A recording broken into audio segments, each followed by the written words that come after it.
Воскресенье, 21:30, и мы снова вместе подводим итоги недели на канале БСТ. Добрый вечер, я Альбина Хайруллина, и вот ключевые темы выпуска. Вот уже вторые сутки я сплю вот в таком коридоре, где не выключается свет ни на одну минуту. Лежат в коридорах, в палатах, в реанимации под ИВЛ. Число заболевших коронавирусом и пневмонией растет. Ради Хабиров в красной зоне ковид-госпиталя. Хорошо в коридоре. Не сильно поток идет страшный. Я боюсь, как бы нам вот эту половину сейчас не пришлось. Врачи просят построить еще одну инфекционную больницу. Копнули глубоко, когда с глубиной карьеров растет и толщина кошельков. Добыча со стороны подрядчика, осуществляющего строительство федеральной дороги М7. Подземное богатство распродают, а вот кто и почему спросить не с кого. Кто в неожиданном отпуске, кто в командировке. Мы были на работе. На работе. Да. На работе вы должны знать о таких вещах. Без комментариев. Поделись клеткою своей. Вместе мы сможем помочь супружеским парам обрести счастье быть родителями. На базе медико-генетического центра открыт банк новой жизни. Доноры яйцеклеток смогут помочь бесплодным парам завести детей, а сами неплохо заработать.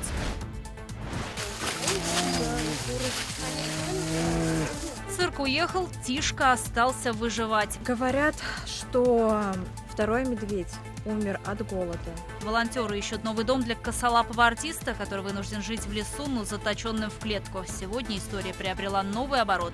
Все, наелся, напился, теперь лежит, отдыхает. Обладатель Кубка Стэнли с улицы Зорги впервые в истории воспитанник уфимского хоккея вратарь Андрей Василевский в составе команды Tampa Bay Lightning выиграл Кубок Стэнли.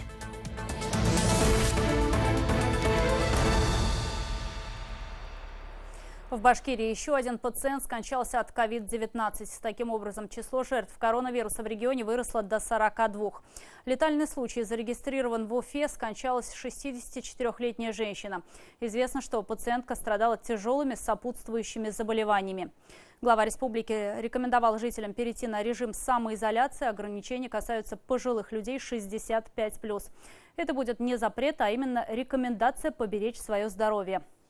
Между тем, ковид-госпиталь переполнен, больные размещены даже в коридорах. Ради Хабиров на неделе побывал в красной зоне Республиканского инфекционного центра в Уфимском районе.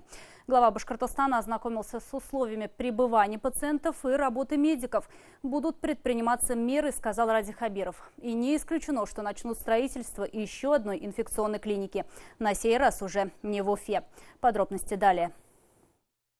Вот уже вторые сутки я сплю вот в таком коридоре, где не выключается свет ни на одну минуту, и бесконечный шум от компрессоров. Пациенты в коридорах, а в социальных сетях жалобы на это. 358 человек с пневмонией сейчас проходят лечение в новом республиканском инфекционном центре в Зубово, и он переполнен. Число больных растет каждый день. Какова ситуация, лично проверили глава Башкортостана Ради Хабиров и премьер-министр Андрей Назаров. Как вам работать? Тяжело. Тяжело, да? Народу много? Народу много и очень много больных, и, соответственно, нагрузка большая. Нагрузка на персонал. большая. О том, какая нагрузка, Ради Хабиров решил узнать и у врачей, которые работают вахтами. Для их проживания были специально построены 2 общежития. А как работается там? Все есть. Условия хорошие, тоже все новое. Что с этим не работать в таких условиях? То есть нормально, да? Вот так? Ради Хабиров побывал и в красной зоне центра. Пообщался с врачами и поблагодарил коллектив инфекционистов за большой объем выполняемой работы и высокий профессионализм. Сейчас в реанимации 22 человека. Глава Башкортостана ознакомился с условиями пребывания пациентов. Ну все, вот больше не надо болеть. Все, выздоравливайте, чтобы все хорошо. Было холодно, я дала. Простудились, Да. А вы откуда? Вы с Уфы или откуда? Я из Благовещенска. Благовещенска приехали, да? Ради Хабиров также пообщался и с теми пациентами, которых разместили в коридорах инфекционного центра. Среди них не только жители Башкортостана, но и приезжие из других регионов. Их госпитализировали с температурой. В коридоре не сильно поток идет страшный. Я боюсь, как бы нам вот эту половину сейчас не пришлось. Когда выписывать будет? Через несколько дней, На заведующее отделение мы освобождаем палаты, переводим. В то принципе, есть где-то сутки. то есть у них вот они не все время, то есть вот полежал сутки-двое и заходит в палату. Как отметил глава Башкортостана, оперативный штаб по борьбе с коронавирусом разработал ряд мер, о которых объявят в начале следующей недели. Ситуация с COVID-19 тяжелая, инфекция не отступает. Кроме того, прогнозируется и всплеск сезонных заболеваний. Рост тяжелый, идет рост. Мы на оперативном штабе ряд решений приняли, о них я в понедельник скажу, и в указ внесем изменения. И что пугает, вот мы видели пожилых людей, эти картинки. К сожалению, надо и показать, чтобы люди видели, что их не надо. На ИВЛ лежат в очень плохом состоянии. Все это не шутки на самом деле. Поэтому за врачей горжусь в тяжелых условиях. Я вот тут хожу там сколько-то времени немножко. Я весь мокрый. Врачи по несколько часов работают. Очень тяжелая нагрузка для врачей. Каждый раз я им говорю спасибо. И вот здесь же было важно в свое время построить быстро, да? Но при этом не было проекта. По сути, мы одни из первых в стране сделали проект. Но он индивидуально, нет такого второго проекта. И было важно не промахнуться технологически, чтобы было удобно приводить пациентов, лечить. После визита в центр Ради Хабиров на своей странице в соцсетях отметил, что мощности медучреждения на пределе, и врачи ставят вопрос о строительстве еще одной инфекционки в районе Салавата или Стерлитамака. Глава республики заявил, что данный вариант будет рассмотрен. Решение будет озвучено в ближайший понедельник. Эмиль Басареев, Екатерина Тимиряева. Итоги недели. Между тем, по данным Министерства образования, республика коронавирус выявили у более чем 100 школьников. Они на карантине, как и более 4000 других детей, у которых ОРВИ. Тем не менее, в ведомстве отметили, что в ближайшие 2 месяца не планируют вводить дистанционный режим обучения. Основная масса учеников пойдет на осенние каникулы 26 октября. Предстоящая ночь в республике будет самой морозной за последнее время. По прогнозам синоптиков, местами столбики термометров опустятся до минус 7 градусов. Таким образом, бабье лето закончилось. В среднем ночная температура составит минус 3, днем воздух прогреется до 7-12 градусов тепла. При этом осадков и ветра не ожидается. Глубоко копнули и много что нарыли. В Илишевском районе обнаружили сразу несколько незаконных карьеров. Контрольное управление администрации главы республики, МВД и Министерство экологии региона выяснили, что незаконно добытое сырье за немаленькие деньги продавали предпринимателям. Детали сделок и продажи подземных ископаемых правоохранителям еще предстоит выяснить. Но сначала ответчиков еще нужно найти или дождаться внезапного отпуска. Так чей карман рос вместе с глубиной карьеров и кто может быть замешан в коррупционных схемах, расскажет мой коллега Радмир Азнабаев. Обычно на этом месте круглосуточно работает техника, а яма растет в геометрической прогрессии. И если раньше сельчане пасли здесь скот, то теперь на этом поле кормятся местные чиновники. Раньше тут была свалка, но ее ликвидировали. Мы обрадовались, что наконец-то сможем пасти скот. Но приехали бульдозеры и начали копать. Бесконечно что-то роют. Ну раз работают, разрешение есть, я думаю. Глава нашего Исаметова же контролирует, я думаю. Жители Исаметова о возможных коррупционных схемах, которые мог проворачивать их глава поселения, и не подозревали. Даже личному водителю Ильшата Басырова, так зовут руководителя сельсовета, казалось, что раскопки шли во благо деревни. Ну, сейчас сказать спасибо. Кому? Кому? Вот это рабочим. То есть это хорошо, что карьеры здесь? Ну да, хорошо, что карьеры делали. Земля себя брали. Сейчас поля будет. Предпринимателям продают. Предпринимателям, да. Хорошо, да? Хорошо, конечно, нормально. Настроение сотрудника администрации сельсовета резко поменялось с приездом полицейских. Теперь-то он вроде начал понимать, почему его начальник вдруг решил уйти в отпуск в середине рабочей недели. Я не знаю, могу сказать. Позвоните, пожалуйста. Звоните, ну. Абонент оказался недоступен, оно и понятно, ведь это не единственный карьер, где незаконно добывается глина и песок. В Илишевском районе таких точек как минимум 3. Контрольное управление администрации главы республики, полицейские и сотрудники Минэкологии оперативно выяснили, куда вывозятся ископаемые.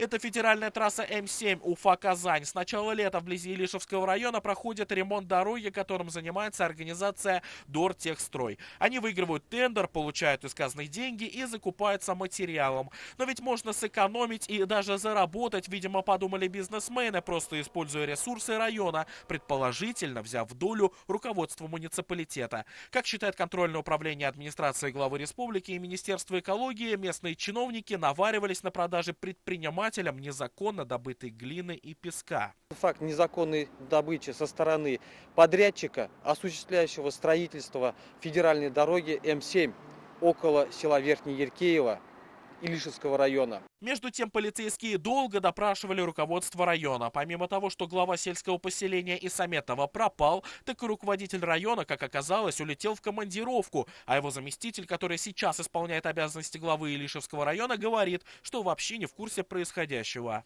У каждого сельского поселения есть глава сельского поселения. То есть вы не знали, чем занимается глава вот этого сельского поселения, да, там? Я этот вопрос не буду комментировать. Я исполняю обязанности только на 3 дня во время отсутствия главы. На время отсутствия главы исполняете. Но вы же сейчас, получается, занимаете его должность, по сути, исполняете обязанности. Вы должны знать, отвечать за это все. Нет, я за сельское поселение не отвечаю. То есть про карьеры сами вы не знаете, да, ничего? Нет. А вот кто действительно должен быть в курсе всех дел, отказался разговаривать с журналистами. Это заместитель главы района по строительству и ЖКХ. Но вы же тем более должны были знать то, что у вас происходит. Потому что незаконные карьеры, то, что глину вывозят. Или вы знали? Без комментариев. А где глава поселения? Не могу знать. То есть вы не были в курсе, да? Или все-таки знали? Мы были на работе. На работе. Да. На работе вы должны знать о таких вещах.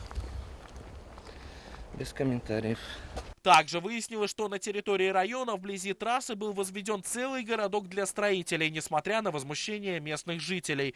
Кроме того, известно, что ископаемые, добытые из незаконных карьеров, продавались не только предпринимателям для ремонта дороги, но и вывозились на асфальтобетонный завод в Дюртюлинский район и на железобетонное производство. Сейчас полиция ищет ответственных лиц и устанавливает ущерб, нанесенный бюджету. Все материалы, собранные комиссией из контрольного управления администрации главы республики, полиции и Минэкологии Башкортостана, переданы в Управление экономической безопасности и противодействия коррупции МВД.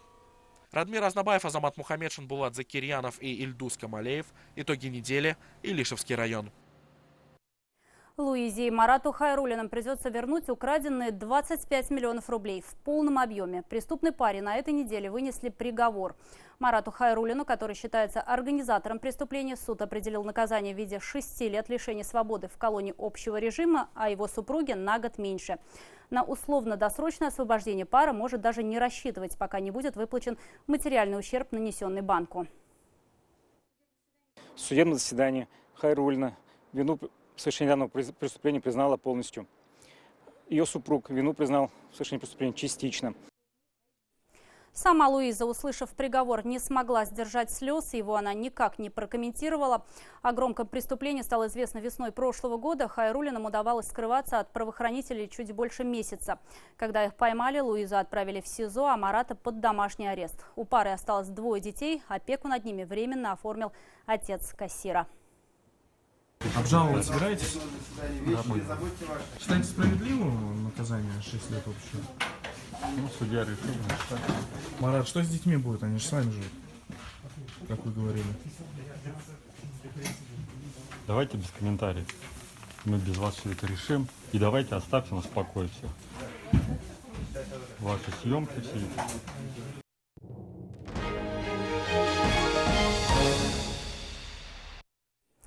Чтобы жили дольше, на этой неделе в Башкортостане запустили проект «Башкирское долголетие». Указ об этом в Международный день пожилых людей подписал Ради Хабиров. И 1 же октября глава республики отправился в Аургазинский район. Там состоялось открытие сразу 2 фельдшерско-акушерских пунктов. Объекты, которые в конечном итоге тоже влияют на качество жизни. Без медицины на селе, как говорится, здоровья не прибавишь, как, собственно, долголетие. Руслан Батыргареев расскажет о том, как в республике планируют поддержать людей старшего поколения. Не менее 100 здравпунктов каждый год. Власти намерены не сбавлять темпов строительства фельдшерско-акушерских пунктов в республике. Об этом заявил Радий Хабиров. Долгое время сельской медицине не уделялось должного внимания. И сейчас ее надо возрождать, отметил глава Башкортостана, выступая на открытии ФАПа в деревне Таштамак Аургазинского района. В этом году мы вводим 108 ФАПов вот по всей нашей республике. И до 2024 года мы договорились, все старые ветхие ФАПы мы заменим. Кстати, в Аургазинском районе мы вот за 2 следующих года должны построить еще 9 новых ФАПов. Фельдшерско-акушерский пункт в Таштамаке – один из 5 ФАПов, которые сдаются в Аургазинском районе в этом году. Здесь созданы комфортные условия как для приема пациентов, так и для работы медицинского персонала. У нас ФАП, бывший ФАП старый, построен в 1973 году. Это бывший сельский совет. Там была почта, сельский совет в одном здании. Но не сравнить с этими условиями, конечно. Тут вода, все, что нужно для работы. Тут мебель шикарная, условия вообще отличные. 33 года в медицине, 24 из которых фельдшером в деревне Таштамак. Людмила Тимофеева, человек, о котором хочется рассказать, написал позже на своих страницах в социальных сетях Радий Хабиров. И на таких преданных своему делу людях и держится сельская медицина. Глава республики поручил представить Людмилу Тимофееву к государственной награде. Именно чтобы нашим бабушкам, дедушкам и мамочкам не нужно было по незначительным вопросам ездить в райцентр. Для этого нужны ФАПы на селе, отметил Радий Хабиров. И сразу же анонсировал присутствующим запуск в республике проекта «Башкирское долголетие». У нас продолжительность жизни средняя вот 72, с погрешностью. К 2024 году в рамках национального проекта мы должны жить до 76 лет. Вот это вот продолжительность. А есть программа, чтобы еще такое здоровое долголетие. Оно вот у нас сейчас 61, а мы хотим, чтобы люди до 65 жили здоровым долголетием. Проект «Башкирское долголетие» включает в себя план мероприятий, которые направлены на укрепление здоровья, увеличение периода социальной активности и продолжительности здоровой жизни людей старшего поколения. Дорожная карта рассчитана на 2021-2024 годы. Знаете, две задачи. Первая – сделать жизнь человека дольше, чтобы он просто дольше жил. А второе – чтобы он качественно лучше жил. Понимаете? Не просто доживал, а жил. Глаза, чтобы горели, энергия была, здоровье было там, и попутешествовать немножко можно было там, получить какие-то новые навыки, быть адекватным современной жизни. Это то, что компьютерная грамотность, я говорю. Поэтому там очень много, это большая программа. В числе основных мероприятий по повышению качества жизни развитие школ здоровья, Академия активного долголетия, организация медицинских осмотров на дому, создание общественных пространств тропы здоровья на территориях крупных городов и райцентров республики. В учреждениях здравоохранения в рамках единого дня проведения диспансеризации населения появится час серебряного возраста, когда врачи будут принимать только пенсионеров и ветеранов. Кроме того, планируется продолжить практику поездов здоровья, чтобы бригады высококвалифицированных специалистов выезжали в отдаленные села и принимали там пациентов. То есть там и оборудование хорошее, и УЗИ можно, и КГ, и эхо там, и так далее, и, значит, стоматологический кабинет, и офтальмолог, и вот специалисты. Поэтому эту программу мы будем особенно по периферии ездить. Важным направлением проекта «Башкирское долголетие» станет туризм. Для пожилых людей разработают туристические маршруты разной степени сложности, которые позволяют показать старшему поколению красоту Башкортостана, уникальные памятники природы, познакомить с культурным наследием и достопримечательностями республики. В Башкортостане активно планируют развивать и спартакиаду для пенсионеров. По словам главы региона, пожилых и дальше будут вовлекать в волонтерское движение, чтобы они чувствовали себя полезными и нужными для общества. Вместе с тем, завершая диалог с ветеранами, Радий Хабиров обратился ко всем пенсионерам с просьбой беречь себя и соблюдать масочный режим, чтобы не заразиться коронавирусом. Осенне-зимний эпидемиологический период нам надо пройти без осложнений, подчеркнул глава республики.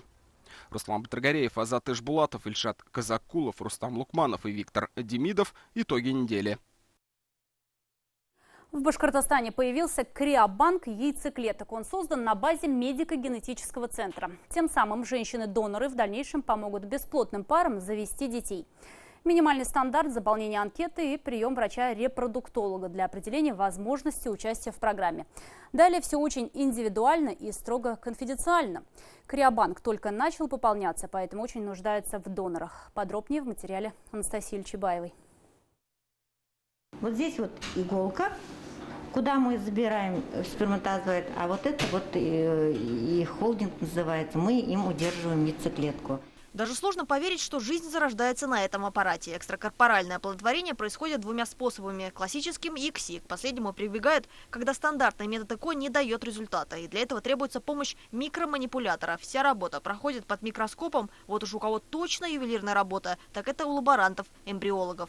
Сначала мы, конечно, бьем, там находим себе нужный сперматозоид, хватаем его вот в эту иголку, потом идем к яйцеклетке, и я вот делаю вот инъекцию вот этой иглой прямо вот в яйцеклетку, получается, да.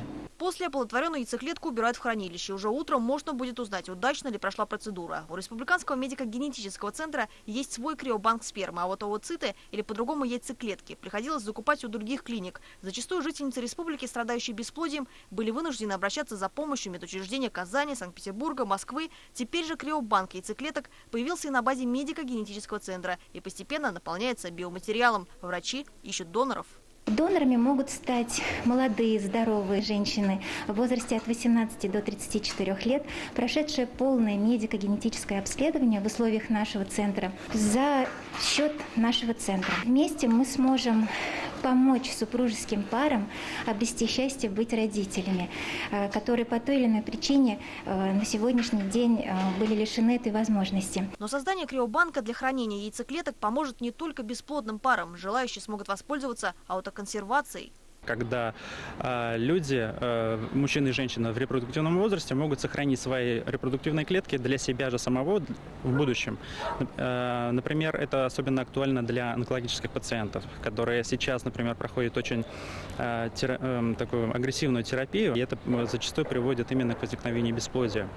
И сохранив заранее свои репродуктивные клетки, они в дальнейшем, скажем так, могут уже ими воспользоваться, когда излечатся от основного заболевания. Бояться того, что ребенок будет не похож на маму, не стоит, говорят медики. Есть возможность выбрать яйцеклетки донора, который будет на нее похож цветом волос, глаз или телосложением. К донорству яйцеклеток по-разному относятся в обществе, но в желании стать матерью женщину сложно бывает остановить. И на предложение доктора использовать донорские ооциты пациентки в большинстве случаев отвечают согласием. Донорство яйцеклетки – это, конечно же, дело благое во всех отношениях. Когда ты донор, ты чаще всего мать, которая готова помочь другой женщине стать матерью. Донорство яйцеклеток оплачивается, но в первую очередь, говорят медики, женщины идут не для того, чтобы заработать, а помочь. В республике около 6 тысяч бесплодных пар. Их количество с каждым годом увеличивается на 1–1,5%. И для многих единственная возможность стать родителями – это прибегнуть к помощи доноров. Анастасия Ильчебаева, Артур Елаев, Родион Матвеев. Итоги недели. Кредитные каникулы завершились. На этой неделе закончился прием заявок на их получение. Воспользоваться правом на отсрочку платежей по кредитам могли граждане, индивидуальные предприниматели, чьи ежемесячные доходы из-за нынешней ситуации в экономике упали более чем на 30%, а также представители малого и среднего бизнеса из пострадавших отраслей. Как изменилась жизнь с 1 октября, расскажет моя коллега Екатерина Тимиряева. Катя, привет, и тебе слово. Студия, добрый вечер. Начну с изменений по страхованию вкладов. Теперь в 6 случаях увеличена сумма возмещения с 1 миллиона 400 тысяч рублей до 10 миллионов рублей. Повышенную выплату по страховке можно будет получить, если наступил страховой случай на вклады от продажи жилья или земельного участка жилым домом, по наследству, как возмещение ущерба, причиненного жизни, здоровью и имуществу, компенсационные и социальные выплаты или денежные пособия. Повышенный лимит страхования действует только 3 месяца с момента поступления средств на счет. За это время надо успеть раскидать деньги по разным счетам или обналичить их. Также на этой неделе у некоторых категорий бюджетников оклады увеличились на 3%. Это касается сотрудников федеральных государственных органов, а также судей. Помимо этого, индексация коснется гражданских служащих воинских частей. Налоговый вычет тоже теперь рассчитывается по-новому. Изменились правила зачета и возврата переплаты по налогам, сборам, а также пеням и штрафам по ним. Как пояснили в Госдуме, законом отменено ограничение, по которому переплату по налогу разрешалось зачесть только в счет налога того же вида – федерального, регионального или местного. Теперь таких барьеров нет. Это касается пений и штрафов. Социальные выплаты теперь будут перечисляться только на банковскую карту МИР. Это пенсии и другие виды выплаты по линии Пенсионного фонда России, детские пособия, пособия по беременности и родам, а также по безработице за воздействие радиации. Как пояснили законодатели, таким образом обеспечена дополнительная защита средств граждан. Аналоги подобных условий не дают. Еще одно нововведение – защита авторских прав в мобильных приложениях. Роскомнадзор будет направлять уведомления о нарушении владельцу информационного ресурса, на котором размещено приложение, нарушающее авторские и смежные права. В течение одного рабочего дня владелец ресурса должен проинформировать об этом владельца программного приложения. Владелец приложения обязан ограничить доступ к объектам авторских и смежных прав в течение одного рабочего дня. Иначе доступ к приложению нарушителю ограничит владелец информресурса. Также теперь запрещаются кальянные в общепите, а также обязательно маркировка для духов, туалетной воды и фотоаппаратов, фотовспышек и ламп вспышек. Если эту технику купили до 1 октября, то она должна быть промаркирована до 31 октября 2020 года. Вернулись старые правила страхового возмещения по ОСАГО. Если виновник ДТП будет иметь карту о прохождении техосмотра с истекшим сроком действия, то ему придется компенсировать ущерб за свой счет. Это основные изменения. Студия. Спасибо, Катя, за твой подробный экономический обзор. Ну а прямо сейчас анонс специального репортажа Юлии Нигматуллиной. Он выйдет в эфир сразу после итогов недели. Тени из прошлого. Первое, что приходит на ум – мертвый город. Такой местный Silent Hill. Какие тайны хранит улица-призрак в башкирском селе и сколько человеческих трагедий за стенами заброшенных купеческих особняков. Он вступил в ряды Красной армии, а вот второй, его родной брат, вступил в ряды Колчака. Самый высокий православный храм в республике и место, где дуют ветра сразу 3 регионов. Сейчас мы находимся на самой высокой колокольне в республике. Отсюда хорошо виден другой берег Камы. Как воспитанники детдома нашли купеческий клад. Расковыряли и нашли столовое серебро. Вторая жизнь Миколы Березовки. Получит ли село, которое старше Уфы, шанс на сохранение исторической памяти? Расскажем в специальном репортаже.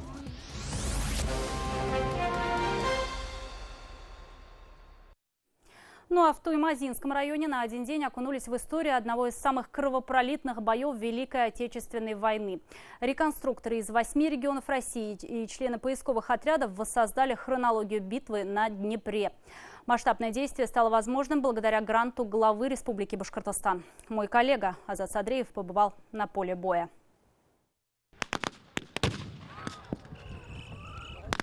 Советская артиллерия бьет точно и мощно, да так, что у тысяч зрителей закладывает уши. Войска Красной армии форсируют Днепр и сталкиваются с сопротивлением немцев. Обе стороны несут потери, но автоматные очереди и взрывы снарядов не прекращаются ни на секунду. В реконструкции боя участвует более 100 человек и дюжины единиц техники времен войны. Этот броневик – точная копия фронтового БА-64, воссозданный по уникальным чертежам завода-изготовителя. Особую роль сыграл во время боев в городах, когда наши подразделения уже танки входили в Вену, Берлин. То есть возникла проблема с обстрела с верхних этажей. Она сопровождала 2 танка спереди, а БА-64 сопровождал сзади, расстреливала высунувшихся гитлеровцев, которые были на верхних этажах. А эта легендарная полуторка сошла с конвейера в 40-х. После войны работала в колхозе в Бишбулякском районе республики. Последние 40 лет стояла на постаменте в качестве памятника. После полной реставрации, которая заняла полгода, участвует в Параде Победы и в реконструкциях боевых действий. Наша гордость. Она участвовала в Ладоге, в Ленинграде, короче. Сколько груза перевезла. В прошлом году начали мы его восстанавливать на 9 мая. Подумали, что маленько на парад выехать туда-сюда. И пришлось повозиться маленько. Двигатель перебрали, кабину всю перебрали, все гнилушку выкинули. И начало работать. А эти фронтовые экспонаты были с солдатами до последнего вздоха. Проржавевшие за десятилетия каски, оружие, боеприпасы, котелки. Поисковые отряды обнаружили их во время раскопок на месте ожесточенных боев в Ленинградской, Тверской и Новгородской областях. Эта каска была найдена в Ленинградской области, куда ежегодно выезжают поисковики Туймазинского района. Как мы видим, что здесь именно она является артефактом Великой Отечественной войны, что здесь она спасла жизнь герою.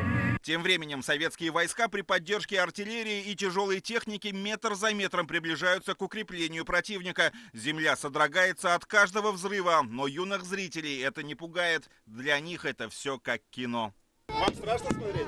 Нет. Нет. Я тоже хочу сниматься.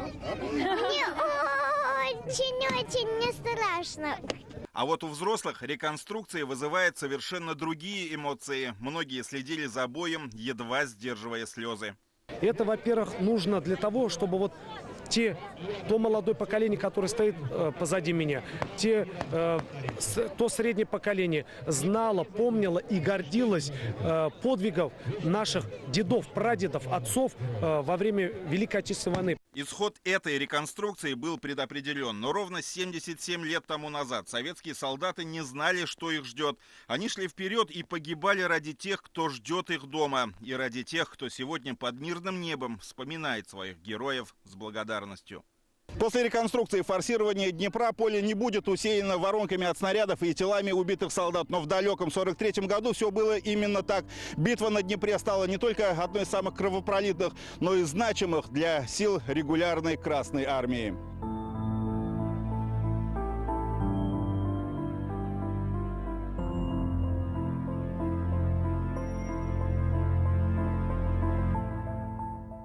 Азат Садреев, Артур Елаев, Виктор Меренков. Итоги недели. Туймазинский район. Голодающий медведь из цирка, запертый в клетке в лесу. Косолапый медленно погибал. На неделе в Ишимбайском районе волонтеры нашли исхудавшее животное. Позже привезли продукты. Начали поиск людей, готовых взять Бурова на постоянное место жительства. Кадры облетели всю страну, а в ситуацию вмешался даже руководитель Федерального природнадзора. И вот сегодня престарелый некогда артист цирка Тишка переехал в другой уголок республики, в просторный новый дом. Репортаж Лилии Курбановой. Мы пришли, хозяев никого что-то не вижу, он просто туда-сюда. Вот эта клетка. Это видео всего за несколько часов разлетелось по соцсетям. Волонтеры узнали о медведе, который живет в лесу. Вроде ничего необычного, но не на воле, а в клетке.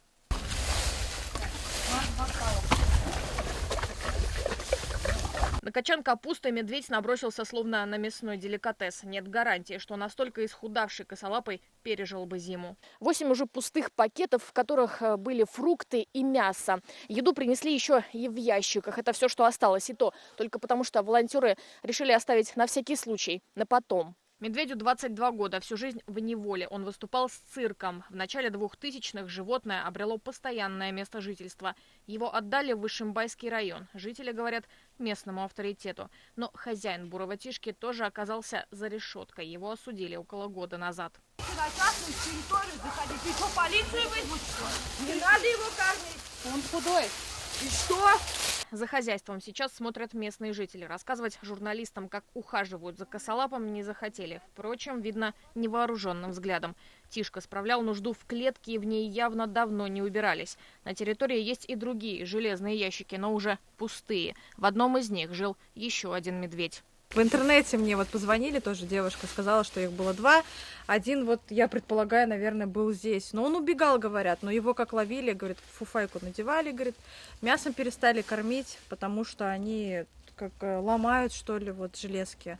Поэтому их мясом, как я понимаю, не кормят, чтобы они не убегали. И выпустить циркового никуда не выпустишь. Говорят, что второй медведь умер от голода. Вот точно говорят, это вот так и Вот в этой клетке он, наверное, жил, да? Наверное, да. Не знаю, точно не могу сказать, наверное, думаю. Ну вот как клетка похожа, только это поменьше, чем та. История получила федеральную огласку. Представитель Росприроднадзора России попросила разобраться в ситуации и пристроить медведя. Сложность была в том, что животное уже взрослое. Накануне стало известно, что косолапого хотят забрать в национальный парк, но цирковой бурый мог не выжить в условиях дикой природы. Он нервничает, переживает. Столько народу, запах, обстановка людей. Все другое, все иное. Он переживает. Такое бывает. Тишку привезли в Иглинский район. Медведя забрал фермер Хасан Идиятуллин. Он уже содержит 2 косолапых. Животное переселили в новую, просторную клетку. Чеки закинь туда. Все, ну и вот. Были там, стали тут. Молодцы! Спрашиваете меня, во сколько обходится содержание медведя. В пределах 500 рублей кормление. Крупную медведя. Ничего не сделаешь. Мы же принимаем их как членов хозяйства. Следовательно, получается, своя ноша не тянет. Медведя обследует ветеринар. Так совпало, что косолапого спасли именно в Международный день защиты животных. Праздник, когда Тишка обрел не просто право на жизнь, но и новую семью. Сейчас новый дом. Все, наелся, напился, теперь лежит, отдыхает. Вот так вот. Вторая родина или третья, может, не знаю, уже село Волтеляк. Лилия Курбанова, Артур Елаев, Роман Мукуфа. Итоги недели.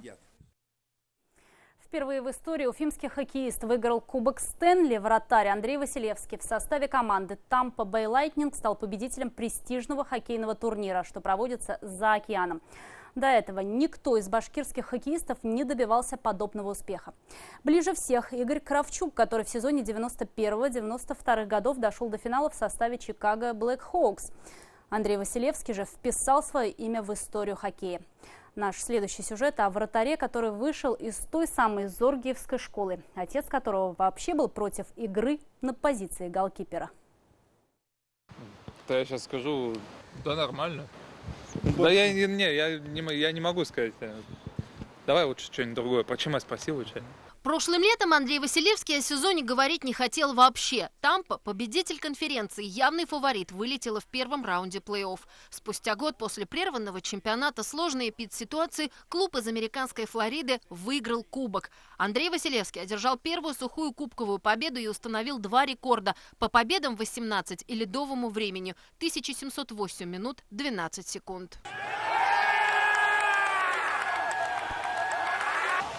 Когда в Тампе доигрывали победный матч, в Уфе начинался новый день, а отец новоиспеченного обладателя Кубка Стэнли вообще не ложился спать. Триумфальные минуты завершающегося поединка уже мешали досматривать журналисты, негодует Андрей Василевский-старший. Никакого такта, да, я смотрел через телефон, подключенный к телевизору, смартфону, и все это сбивало, портило изображение, меня это, конечно, не радовало. А когда страсти уложились, уже я выходил на связь. Вся жизнь Андрея Василевского-младшего со стороны кажется чередой совпадений, случайностей и улыбок фортуны. Но мало кто знает, что сам он большой трудяга. Из числа зоргиевских парней. С родителями жил в остановке от Дворца спорта. Его не довозили на дорогих иномарках на тренировке. Добирался сам, пешком. А с дачи на велосипеде вместе с братом Алексеем. Тренировались круглый год. Для этого на даче установили ворота. В свое время Андрей Леонидович, сам вратарь и заслуженный мастер спорта России по хоккею, вообще не хотел, чтобы сын пошел по его стопам. Категорически не хотел, чтобы младший-то играл. Просто весной на прогулке семейном жена говорит: вон дети, смотрите, сирень распустила. Я, говорит, маленькая была, чтобы желание загадать, надо найти 5-лепестковое, а цветы сирени 4-лепестковые. Положить в рот и заживать и загадать желание. А до этого младший говорит: я хочу. Я говорю: нет. И тут мало того, что он не 5-лепестковую сирень нашел, цветочек сирени, а 6-лепестковую. Вот подошел ко мне и говорит: папа, смотри. Я, говорю, заживу, ты понял. Гордился отцом. Да, всегда жил по его расписанию. Часто смотрел тренировки, хотел стать как он. Пока все идет к этому, стремлюсь быть лучше его, не как он, а даже лучше. И у него получилось быть лучше, чем отец, которому ничего не оставалось, как поддерживать и помогать. В ходе плей-оффа мы связывались только между сериями, это когда аудиозвонок. Между играми в серии только короткие смс-ки, ну там с одного предложения. Вот открою секрет, даже когда проигрывали, я говорю, все равно возьмешь вот это слово. Призер чемпионатов мира среди юниоров и молодежи, чемпион мира, лучший новичок одного из сезонов КХЛ, кавалер ордена почета, лучший вратарь чемпионата мира 2017 года, обладатель Визина Трофи и вот теперь еще и Кубка Стэнли. И все это об Андрее Василевском.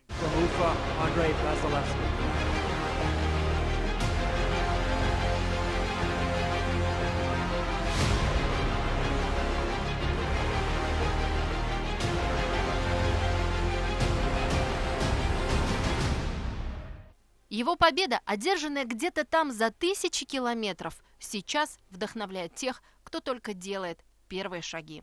Роза Хабибулина, Владислав Минязев. Итоги недели. Такой выдалась уходящая неделя. Прямо сейчас специальный репортаж Юлии Нигматуллиной «Тени прошлого». Не пропустите, будет интересно. Оставайтесь на канале БСТ.